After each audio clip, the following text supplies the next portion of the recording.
Hello students, how are you? Hope you are doing good and keeping safe. And first of all, I welcome you all in my YouTube channel Pulkit Goyal. And my channel is an educational channel which is based on accountancy of class 11th and 12th. Okay, a channel is based on accountancy of class 11th and class 12th. Okay, and today what I'm going to start, accountancy of class 11th. ये हम लोगों का class 1 होगा, बिल्कुल basic से हम लोग start करेंगे। ओके, और फिर बेसिक से होते हुए देन हम फिर एडवांस लेवल पर जाएंगे। ओके, तो जो हम लोगों को कॉमर्स में सबसे पहले समझनी होती है वो समझनी होती है कुछ बेसिक अकाउंटिंग टर्म्स। ओके, तो सबसे पहले हम लोगों को अकाउंटेंसी समझने से पहले हम लोगों को कुछ बेसिक अकाउंटिंग टर्म समझनी पड़ेंगी। अगर ये टर्म हमारे समझ में नहीं आई तो हमारे लिए पॉसिबल नहीं है कि हम अकाउंटेंसी को भी समझ सकें।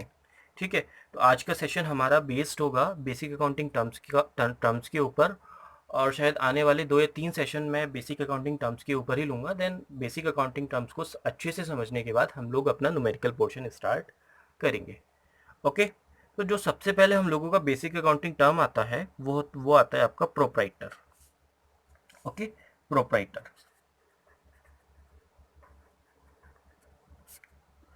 प्रोप्राइटर का मतलब क्या होता है? प्रोप्राइटर का मतलब होता है the person who makes all investment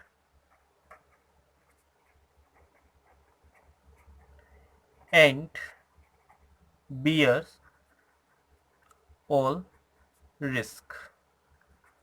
okay, proprietor का मतलब होता है वो आदमी या वो व्यक्ति जो जब कोई बिजनेस स्टार्ट करता है तो उस बिजनेस को स्टार्ट करने के लिए जो पैसा डालता है उस बिजनेस में, वो होता है आपका प्रोप्राइटर। ओके, प्रोप्राइटर का मतलब होता है वह व्यक्ति जो बिजनेस को स्टार्ट करने के लिए उसमें पैसा लगाता है, सारा का सारा पैसा लगाता है, वो होता है प्रोप्राइटर। आप जानती हैं अगर बिजनेस स्टार्ट करना है तो बिजनेस स्टार्ट करने के लिए आपको कुछ पैसा डालना पड़ेगा। ओके, सो तो जो आदमी बिजनेस में पैसा डालेगा वो प्रोप्राइटर होगा। अगर उस बिजनेस में कोई लॉस हो जाए, ध्यान रखना, रिस्क का मतलब होता है बेटा हम लोगों के कॉमर्स में लॉस। ठीक है, अगर बिजनेस में कोई लॉस भी हो जाए तो वो लॉस भी वही पर्सन अपने सर पे झेलेगा, वो होता है आपका प्रोप्राइटर। ओके, सो प्रोप्राइटर का मतलब क्या होता है? प्रोप्राइटर का मतलब होता है वो व्यक्ति या वो आदमी जो बिजनेस में इन्वेस्टमेंट करता है। ठीक है, अगर उसको बिजनेस में लॉस भी हो जाए तो उस लॉस को भी वह व्यक्ति अपने खुद से झेलता है। ठीक है, तो वो होता है आपका प्रोप्राइटर। ठीक है, जैसे फॉर एग्जाम्पल रिलायंस का मालिक कौन हुआ? रिलायंस का मालिक होता है आपका मुकेश अंबानी। तो रिलायंस हुआ बिजनेस और अंबानी कौन हुए? प्रोप्राइटर। अंबानी ने रिलायंस में पैसा लगा रखा है। ठीक है, अगर रिलायंस में पैसा भी किसने लगाया? अंबानी ने। और रिलायंस में कुछ नुकसान हुआ हो जाएगा तो उसको भी अंबानी अपने सर पे झेलेंगे। ठीक है, तो ये क्या होता है आपका? ये होता है आपका प्रोप्राइटर। अब नेक्स्ट टर्म आती है हम लोगों की एंटिटी। नेक्स्ट टर्म आती है हम लोगों की एंटिटी। अब हमको देखना होगा एंटिटी का मतलब क्या होता है। एंटिटी का बेटा मतलब होता है, entity means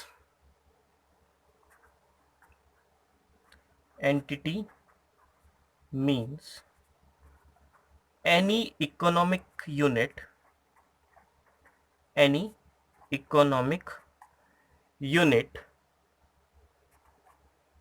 that have definite that have definite individual existence, performing economic activity।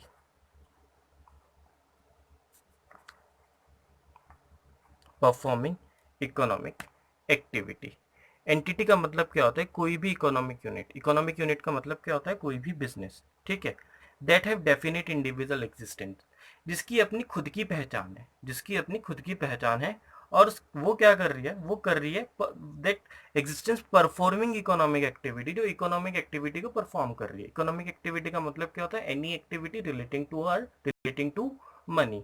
ठीक है, तो एंटिटी का मतलब क्या होता है, कोई भी इकोनॉमिक यूनिट, इकोनॉमिक यूनिट का मतलब क्या होता है, बिजनेस। ठीक है, that have definite individual existence, जिसकी अपनी खुद की एक पहचान है। परफॉर्मिंग, वो क्या परफॉर्म कर रही है, एक इकोनॉमिक एक्टिविटी को परफॉर्म कर रही है। इकोनॉमिक एक्टिविटी आपकी क्या होती है, इकोनॉमिक एक्टिविटी होती है वो एक्टिविटी जिस जो पैसे से रिलेटेड होती है। फॉर एग्जांपल अगेन हम रिलायंस का एग्जांपल लेते हैं। रिलायंस क्या हुआ, इकोनॉमिक एक्टिविटी। ठीक है, रिलायंस की अपनी खुद की एक अलग पहचान है, because okay that have definite individual existence. Reliance की बेटा खुद की अपनी एक अलग पहचान है, आप रिलायंस को अलग से जानते हो, आप रिलायंस को जानते हो। परफॉर्मिंग इकोनॉमिक एक्टिविटी, ये भी आप जानते हैं, रिलायंस क्या है, एक बिजनेस हाउस है ना। रिलायंस एक बिजनेस हाउस है जो इकोनॉमिक एक्टिविटी को परफॉर्म करता है। ठीक है, अब हम लोगों को देखना है टाइप्स ऑफ एंटिटी। बेटा जो आपकी एंटिटी होती है उसकी टू टाइप्स होते हैं, entities of two types. First one is business entity,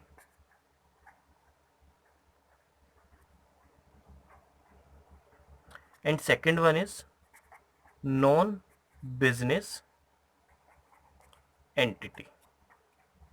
entity के बेटा आपके दो टाइप्स होते हैं, एक होती है बिजनेस एंटिटी और एक होती है नॉन बिजनेस एंटिटी।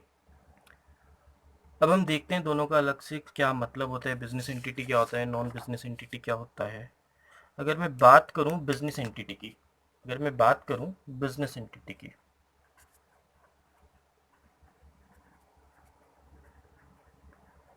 तो बेटा बिजनेस एंटिटी का मतलब होता है आपका द एंटिटी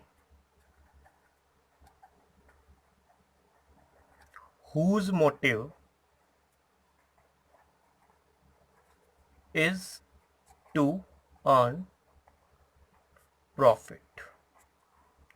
ठीक है ना, whose motive is to earn profit. Entity का मतलब क्या, बिजनेस एंटिटी का मतलब क्या होता है, कोई भी वह एंटिटी जिसका मकसद क्या है, प्रॉफिट कमाना मकसद है, जिसका मकसद क्या है, व्यापार करना है, और व्यापार ऐसे करे कि उसको वो पैसे कमाए अच्छे से और उसको मुनाफा भी हो, ये होता है आपका एंटिटी। तो ये होता है आपका बिजनेस एंटिटी। तो बिजनेस एंटिटी का मतलब क्या होता है, कोई भी वो एंटिटी जिसका एक मकसद होता है, और क्या मकसद होता है उसका, केवल और केवल प्रॉफिट को कमाना। ठीक है, आप इसमें बिजनेस हाउसेस की एग्जांपल लिख सकते हैं, जैसे आप लिख सकते हैं टाटा का एग्जांपल लिख सकते हैं, ये भी आपका बिजनेस एंटिटी है। आप रिलायंस की एग्जांपल लिख सकते हैं, ये भी आपका बिजनेस एंटिटी है।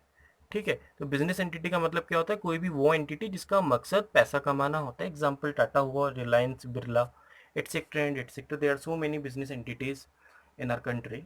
ओके, सेकंड होता है आपका non business entity. Non business entity, non business entity का मतलब क्या होता है बेटा, नॉन बिजनेस एंटिटी का मतलब क्या होता है, नॉन बिजनेस एंटिटी का मतलब होता है द एंटिटी whose motive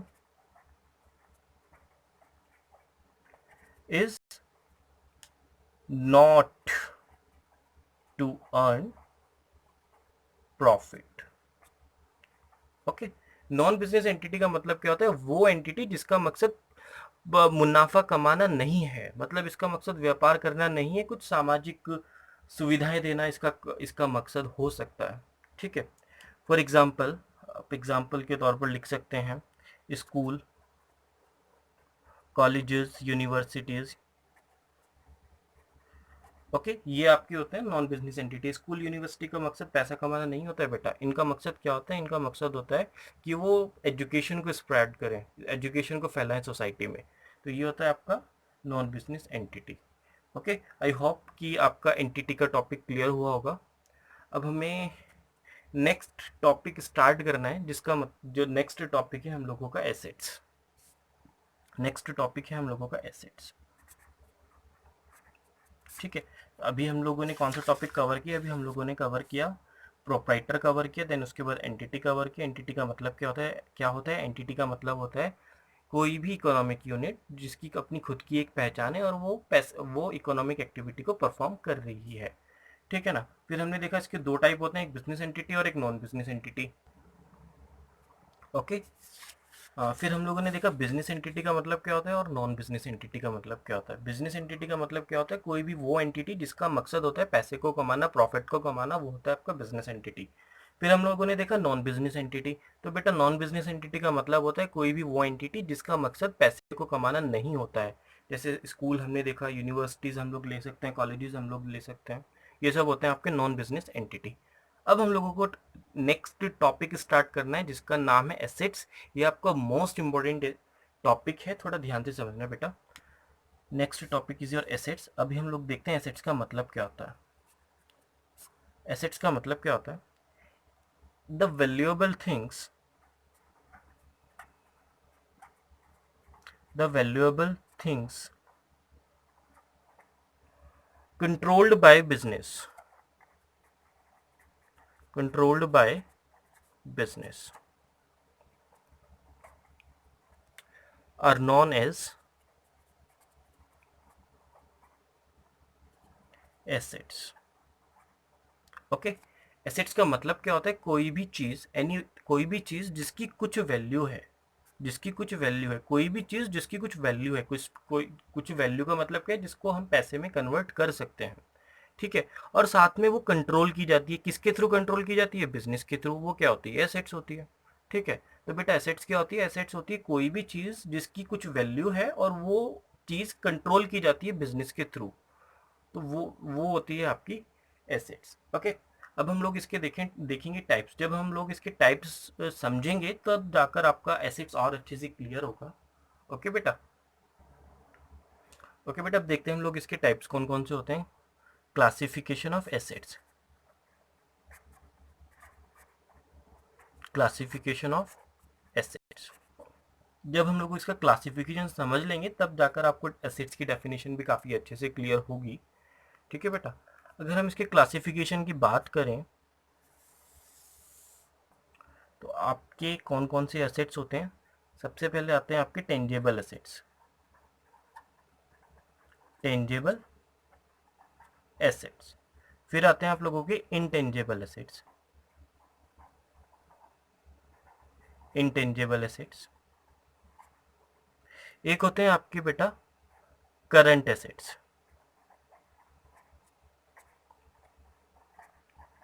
एक होते हैं आपके non current assets.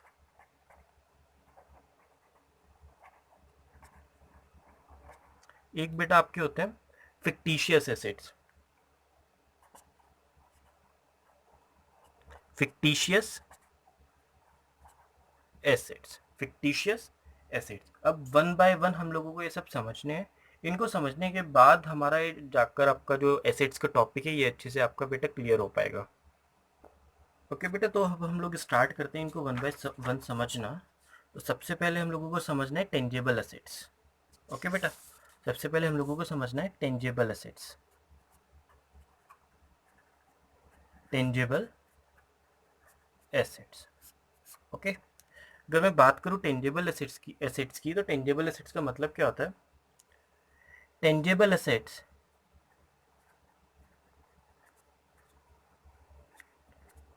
are those assets which can be seen and touched. Okay. In other words,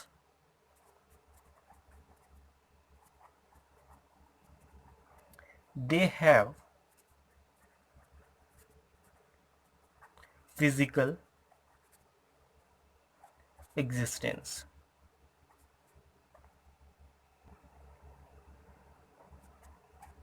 okay. Tangible assets कौन से होते हैं, वो एसेट्स होती हैं जिनको हम देख भी सकते हैं और जिनको हम छू भी कर सकते हैं। Which can be seen and touch, मतलब कोई भी एसेट्स जिसको हम देख सकते हैं और जिसको हम टच कर सकते हैं वो आपकी क्या होती है, वो आपकी टेंजेबल एसेट्स होती है। दूसरे शब्दों में हम ये भी बोल सकते हैं कि बेटा उन लोगों का एक फिजिकल एग्जिस्टेंस होता है, ये होते हैं आपके tangible assets. For example machinery, for example machinery.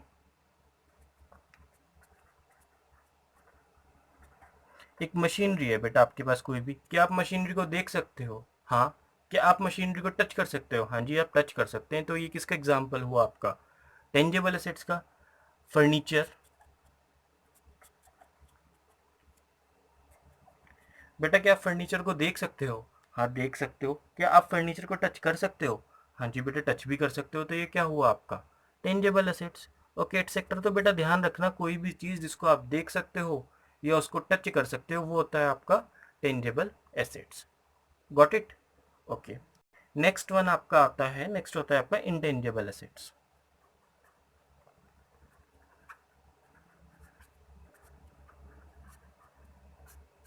बेटा साथ साथ नोट्स बनाते चलना, आप इसको नोट कर सकते हैं, ठीक है, ये आपके एग्जाम्स में बहुत हेल्पफुल होंगे। इंटेंजेबल एसेट्स क्या होते हैं? इंटेंजेबल एसेट्स होते हैं, intangible assets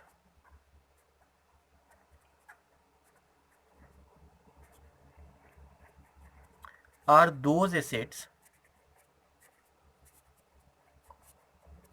which do not have any physical existence.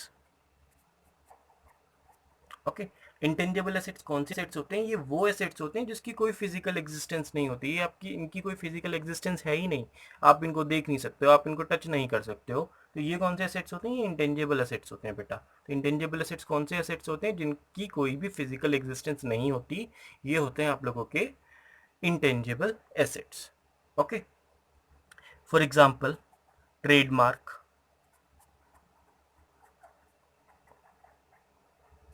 Trademark, copyright, ये क्या होते हैं आपके? ये आपके इंटेंजिबल एसेट्स के एग्जाम्पल होते हैं। ओके।